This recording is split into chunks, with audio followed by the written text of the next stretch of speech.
In the civilian world, what I've seen is it's like, this passive aggressive and, no, like say the words and then the opportunity is there. Hi, and welcome to Getting to Hire, the show that's helping you, the military member, successfully transition from your military career to your new civilian one. I'm Tony Morrow, and today we are joined by Andy Weins. Andy, thank you for joining us on the show. I appreciate you having me on the show. Looking forward to it. So, Andy, you are the big news here is that you are a veteran who is helping other veterans. So we're going to get to that story. But before we do, perhaps you can give us a little 2-minute origin story as to who you are, the nature of your service, and how you've come to be doing the things that you're doing today. Absolutely. Appreciate it. I'm a 4th-generation entrepreneur.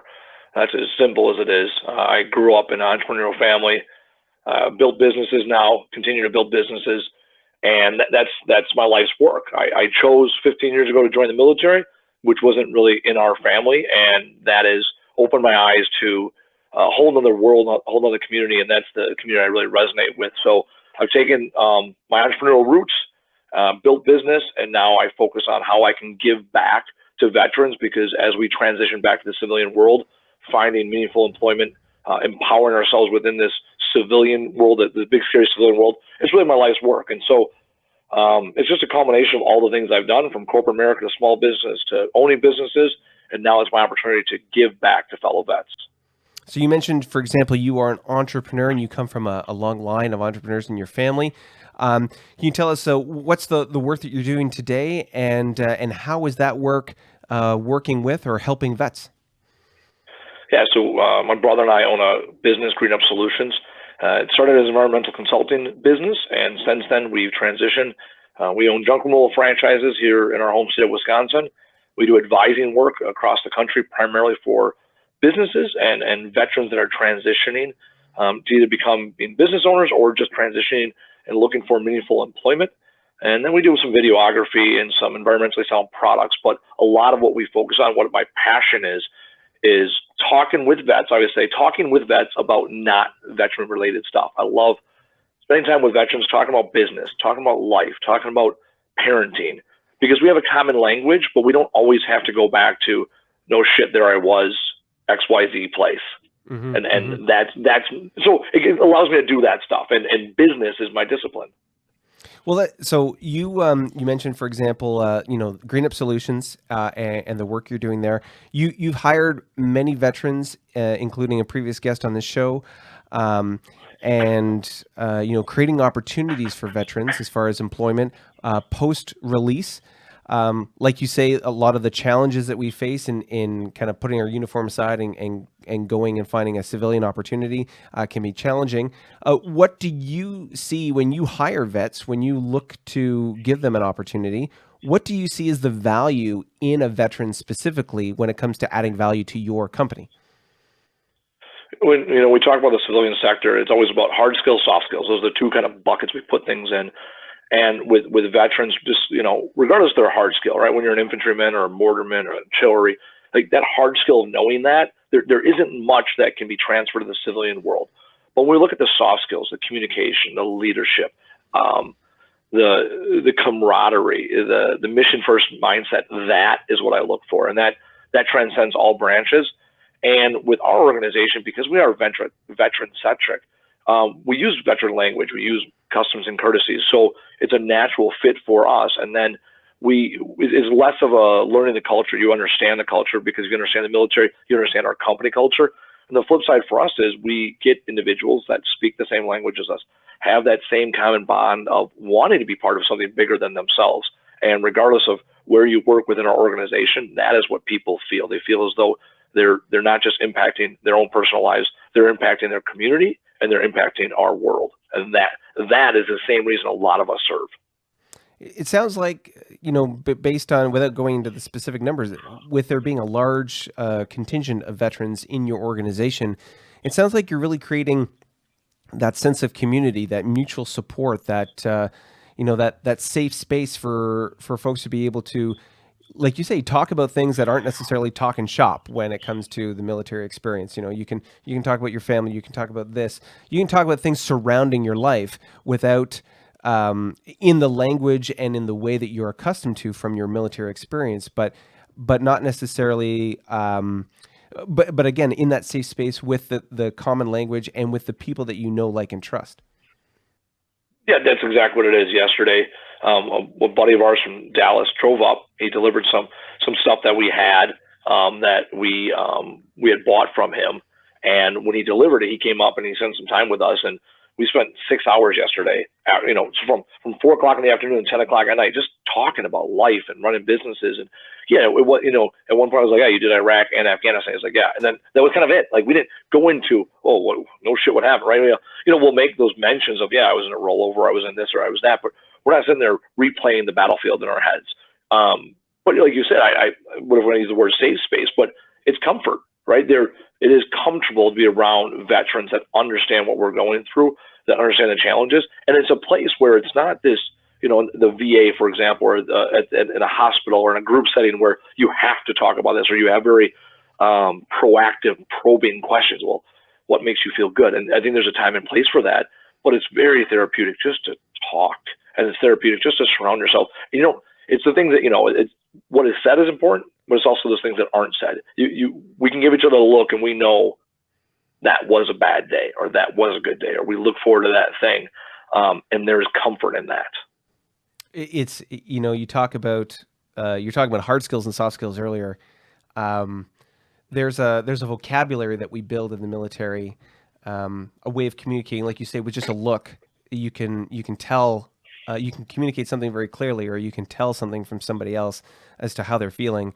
And to be in an environment, and this has come up in many interviews where veterans transition into a civilian workspace and they feel out of place because they don't have that ability to easily communicate, and there's a lot of friction. They rub people the wrong way because they have an intensity, a directness in the way they communicate that other people find either offensive or disruptive, or either way they don't feel comfortable around you, the veteran.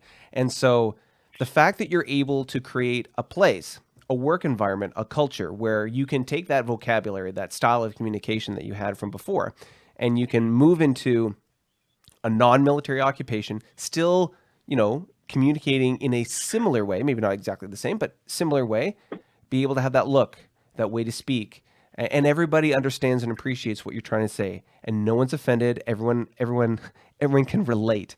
That if anything, if it's just a stepping stone to something else, the fact that you've created that atmosphere and that culture in your company is incredibly valuable. Yeah, I mean, I was kind of laughing there. I was in corporate America between deployments for a couple of years, and I was known as the angry emailer, right? My nickname was Andy the Hammer Weins, because right, we in the civilian world now we talk about direct or indirect communication, and we never had that issue in the military because there's no such thing as indirect communication, right? There's indirect fire, but past that, everything is direct. Like, hey, you. When we're going to talk about what you did or didn't do, then we're going to talk about how that impacted or did not impact the team, your organization, the platoon, the company, right? And then we're going to talk about what we're going to do moving forward. And then, right? And then we're going to have this conversation where I do a lot of talking and you do a lot of listening. I've got a nice hand, and then and then you're going to move it, right? And then you're going to move a bunch of business. And if you don't correct those things, we're going to have another conversation. And if conversations aren't working, we'll find some other activities to help you understand the message I'm trying to convey, right? And I'll give a nice hand, right? Yeah, it might be PT related, you never know. Absolutely, yeah. Right? But in the civilian world, what I've seen is it's like, this passive aggressive and, no, like, say the words. And then the opportunity is this. Me, our team, us, we speak direct with our customers, with our employees, with our other vendors. We set clear and concise expectations. And then you have this comfort. I've had a couple of people recently that they work for us, they worked with us, and then they've been exploring other job opportunities, and they come in and ask me about career progression outside of our organization. And hey, come on now, let's talk about it, because we talk openly and honest and directly. Hey, when you do this, this will be good, and it's very employee centric. And so we empower them by having those direct communications. My mom works with us, and she's not military, so she's learned in the last 18 months, she's learned more about the military and my deployments than she did in the first 13 and a half years I was in the military, right? So that's good. But we had a new employee recently, and he's like, yeah, Andy and Isaac really don't say much to me, and I'm not sure where, how things are. And my mom says, well, have they yelled at you? And he's like, no. He's like, well, then you're doing all right, right? And if they compliment you, then, you're doing even better than all right. And yes, we have all those other places, our 30-day, 90-day reviews. We do all those things, but if there's something that needs to be said, right? And we have a couple new guys, when their hands are in their pockets, I let them know that that's not acceptable, right? Like, that's hilarious. That's awesome. Yeah. If you have a cell phone in your hand, like I tell them, hey, if I walk up to you, right, and you're on the clock and you have your cell phone in your hand, I get twitchy because I'm paying you to be on your cell phone, and I'm not in the business of paying you to be on your cell phone. So you can leave and spend all day on your cell phone, or you can put your cell phone in your pocket. Those are your two options. Yeah. And when you say something like that, if someone is upset or butthurt, fine. Like, at the end of the day, this is the civilian world. In the military, you can't fire people. You can't get rid of people. The team is the team you got. So you're going to invest your time and energy in them. But in the civilian world, if you can't get right, there's somebody else that's going to take your job. Mm-hmm. So that's the flip side too. I got to tell veterans, right? Just because you're a veteran gets you in the door. But you also have to understand and assimilate to the civilian world. But most of that's not an issue, because those soft skills we have.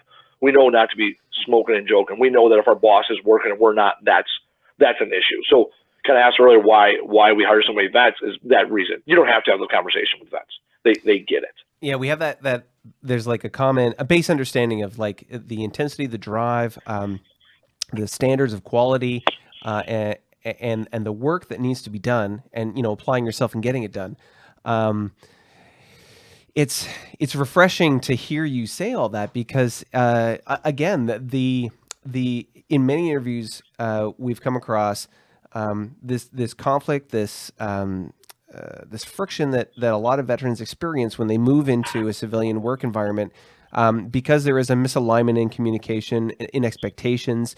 The clarity of communication that I would argue that many military members have in the way they communicate with their peers, subordinates, or even superiors at times, is not appreciated or even understood, perhaps, in many other civilian organizations. The advantages of that clarity aren't necessarily recognized, and there's a lot more codified, kid gloves that need to be applied to the way they communicate. And I distinguish the difference between professional communication, which I think is predominantly what we do in the military, because our profession is to be able to, it's the use of force, but to be able to execute and manage certain particular missions or projects, we are often high consequence, highly scheduled, or consequentive timelines to be able to get things done. There is no time for ambiguity. It's all about brevity, clarity, and get things done. And the fact that you're able to create an environment where you appreciate that, you value that, but that you're able to provide reciprocally, you're able to provide that clarity to the veteran that was when you were in uniform. This is now in the civilian space. And so now you got to apply yourself in this space, like you say, not be on your cell phone, no hands in your pockets, all that kind of stuff. Otherwise, you're going to get yourself in trouble. I think that's huge value, not only for veterans and the folks that work with you. Well, we talk in the Army, for example, right? There's three types of communication: clear, concise, and effective, and that's it.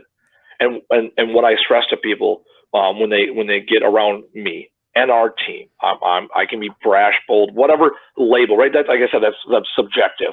Because I look at it where listen to the message. The message is more important than the delivery mechanism. Right. And I don't want to be a drill sergeant. I don't want to be the guy that's yelling all the time. Right. I joke, I yell because I care. I yell because I said it already once and apparently you didn't hear it. So I'm just going to say it louder until I find that right volume in which now you start hearing me. Right. And like I say it sarcastically, but a lot of the guys know it's like, I'm not yelling and screaming to yell and scream. And the more we build this business, the more we put processes in place and effective communication and policies and procedures. Right. We have SOPs just like the military. The more we do that, the less reactionary we have to be, the less voices get raised. And there's times where, leader to leader, you have that knockdown, drag out. You say what's on your mind, what you got to say. As soon as I leave that office, it's over. right? And you had Adam on your show a couple weeks back. He works with us. It's not. I mean, respectfully, he'll come to my office, close the door, like, this is what I need you to listen. And I sit back. He has to get something off his chest, or he has to put me in check. In the military, like you said, it's brevity. It's not. You can't have this ego, right? Just because it might not be your plan. It's like, what's going to be the most effective? If you have a shitty plan that's going to get somebody killed, right? Everyone's entitled to their perspective, because their perspective might be the thing that accomplishes the mission. And so we also have to empower people, because everyone's perception of the world from their foxhole is valued. And again, that's something in the military we take that. A lot of times we have specialists and privates. They know more what's going on than the sergeants and the officers, because they're in it. You want to know the morale of the troops? Don't go ask the leaders. Go find that specialist, right? Go find that one guy that's a leader. His title might not say it, but he's a leader. He'll tell you what's going on.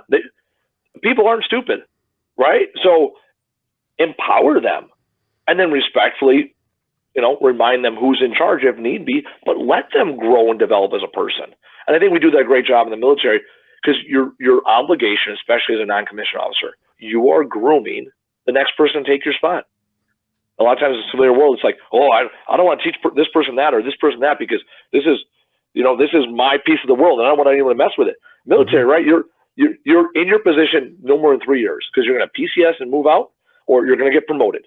Yep. So from the day you become a sergeant, let's say become a team leader, your squad leader is grooming you to become a squad leader, and you're grooming your troops to be the next team leader. Well, how many times have people in the civilian world, I've been doing this for 15 years. All right, you're going to do it for another 15? Right? Or do you want to do something? Do you want to progress? In the military, man, we progress fast, right? That's what we do. We're used to promoting and progressing. We're not used to being in a job for 10 years, getting that 3% raise every year and giving the attaboy. Right? We're looking for the next thing. So that effective communication helps move mountains. But you gotta be able to have those simple yet sometimes tough conversations daily, or whatever the frequency has to be. So I mean, it's funny, we go on a bit of a tangent here talking about this, because we can relate to it. But to clarify for the audience, like, we're talking about the value that veterans bring. So we're talking about clarity of communication, the brevity, the intensity and the tenacity to be able to get things done, the energy and the application to be able to accomplish specific goals in an acceptable amount of time, not dragging things out, not taking too long, but be able to apply with focus and be able to accomplish the goal. We're not individuals as military veterans who are necessarily complacent, just sitting in one place for the rest of our careers. We're conscious about being able to grow and advance, maybe not necessarily career advancement, just be able to get different roles or get different subject matter expertise, but to have that ability to grow in some way, shape, or form. We're not, our comfort level with being static is get itchy. Sitting there in one place for too long. So, but when it comes to, so we've talked about encouraging this atmosphere of this culture within your organization that supports and encourages veterans to be effective, helps them in the transition out of uniform. But you go above and beyond that in what you do. You've also been involved with the Veterans Chamber of Commerce, which it was really interesting when I spoke to Adam. We were talking about Adam Bratz earlier. So here in Victoria, in British Columbia, I am not aware of a Veteran Chamber of Commerce in our area. But the fact that you have one and that the work you do there is so fantastic. So can you talk about your role in the Veteran Chamber of Commerce, the kind of work that you do, and the things that you're working on now? Yeah, Wisconsin Veterans Chamber of Commerce is very unique. There's a national chamber, and I don't know that there's a lot of states that have it. But what we do, I met Adam through the Veterans Chamber, and what I do is simple. I go in as a veteran and as a business owner, and I let them know what those of us as business owners need from the veteran community, from local government, from other businesses to be successful. And that's the voice of reason I bring in. And then we volunteer and we produce video content for them. And all the while, we're bringing veterans, like I said before, together to talk about something that's not veteran related. And that's it. I mean, go to the website if you want to see all the things they do, but organically, we're getting together as vets, not talking about veterans issues. And that is, for me, the most therapeutic thing I can do throughout my week and throughout my month.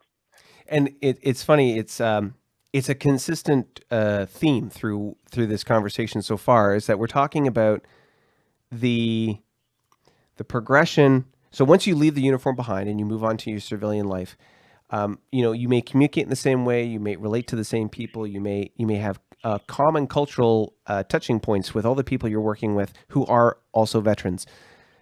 But the key is to be able to take that time in your life and appreciate it, but put it behind you, put it aside, and move on to the next thing. Move on to, not talking about your deployments, not talking about your negative experiences, perhaps in theater, but just to be able to, if you need to, you can touch on it, but you're more focused on the current, the day, the things that are happening in the present and moving forward, and your ability to grow and develop as a result of that. Like you say, what can you do to be able to help business in this Veteran Chamber of Commerce, in your company? What kinds of things can we do to help you be successful here and now? Less so relating to the past, more so concentrating on the present and the future.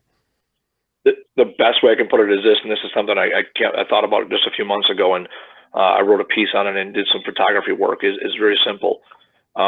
You grieve the loss of your title.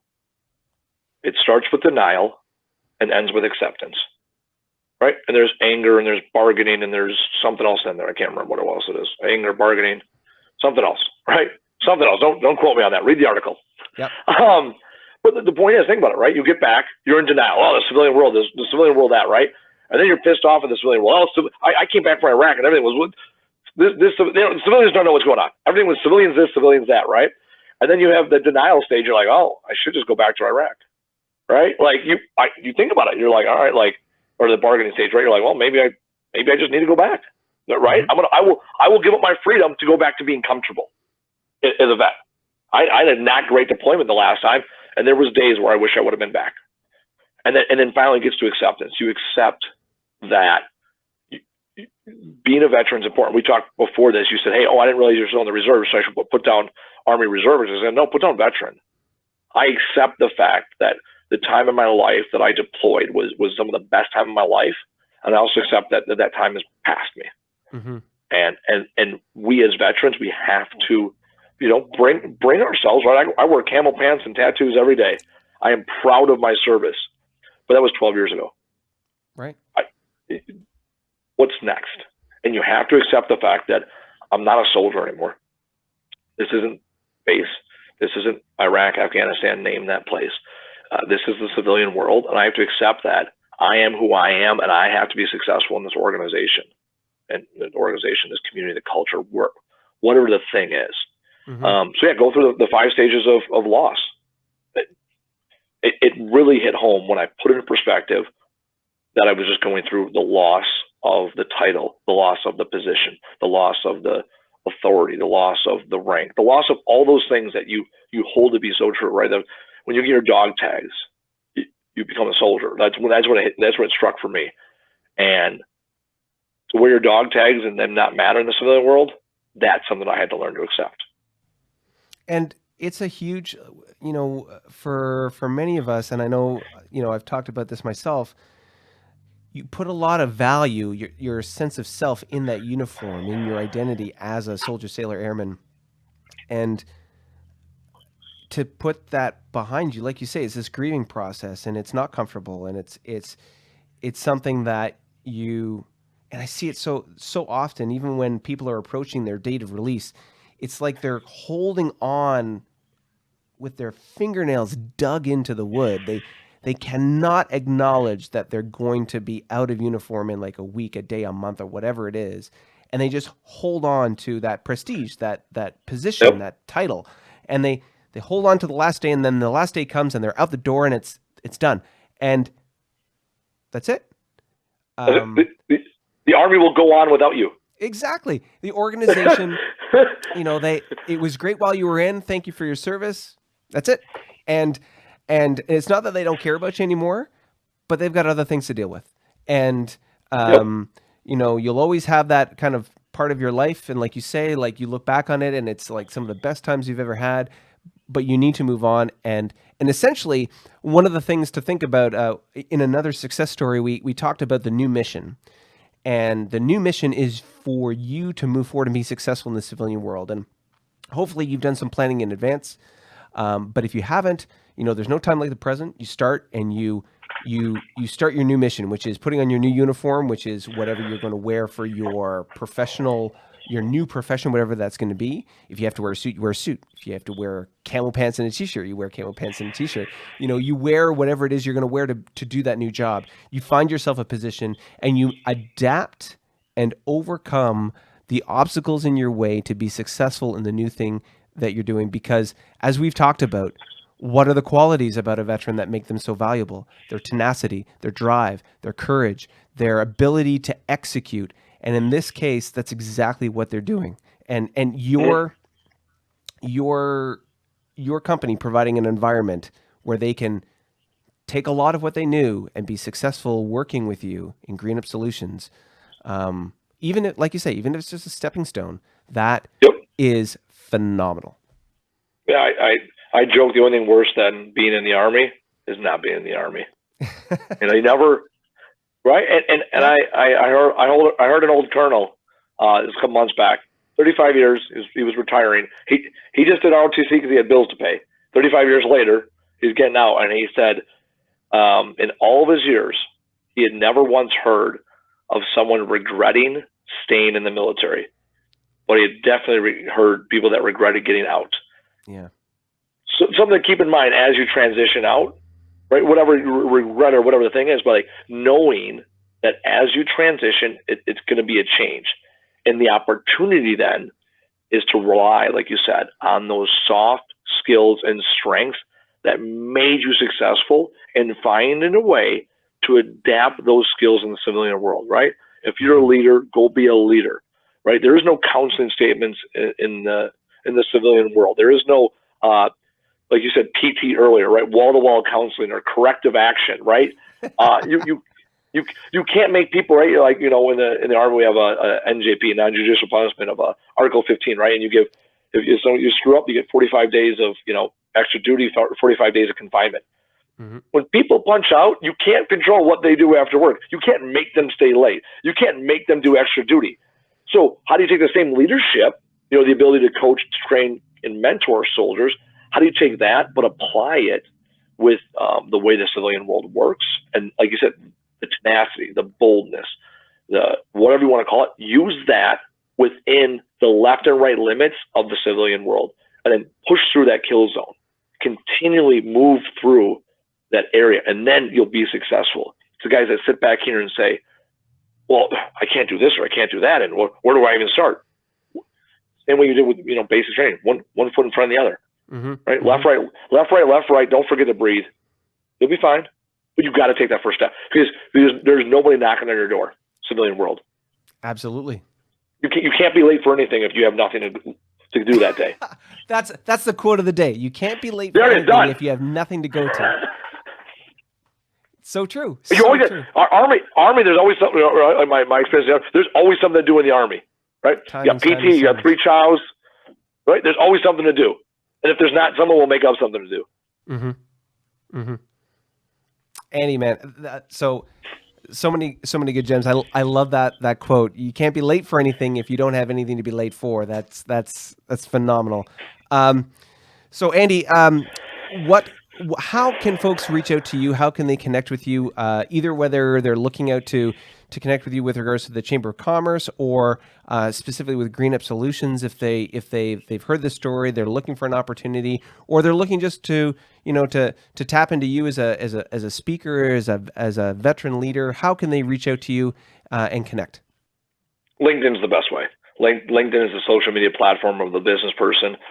We all get spam emails and spam phone calls every day, and LinkedIn is a great way to vet 2 individuals. Take the time to do some of that research, right? Think about the military, right? We're always collecting intel, right? So collecting what people want to tell you about themselves. Use your LinkedIn to be appealing to other people in the business world, and reach out and see what I'm saying and see what I'm doing, and asking, right? It's an asker's world. Go out there and say, hey, Andy, this is what I'm struggling with. There's a lot of people that have reached out to me and I've helped them. We set up phone calls and emails, and we just help vets transition.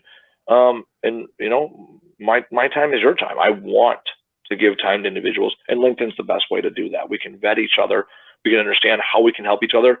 So instead of having a 2-hour phone conversation, maybe it's a 30-minute conversation with an actual item. And okay, I'm going to introduce you to this person.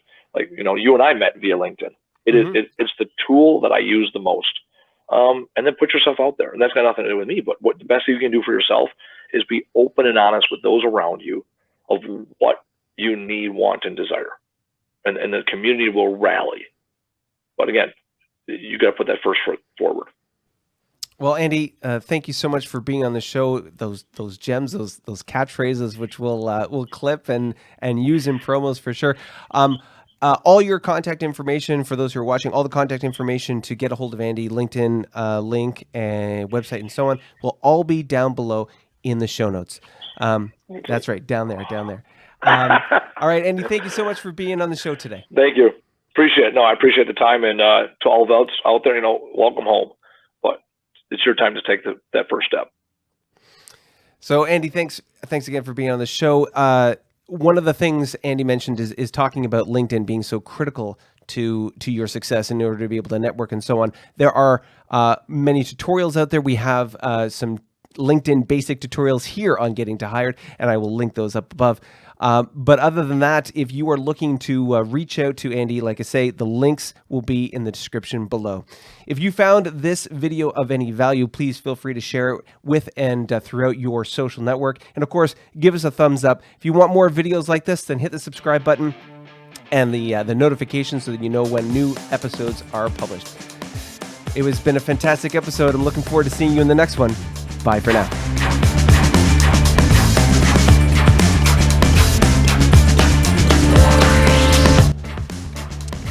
All right, Andy.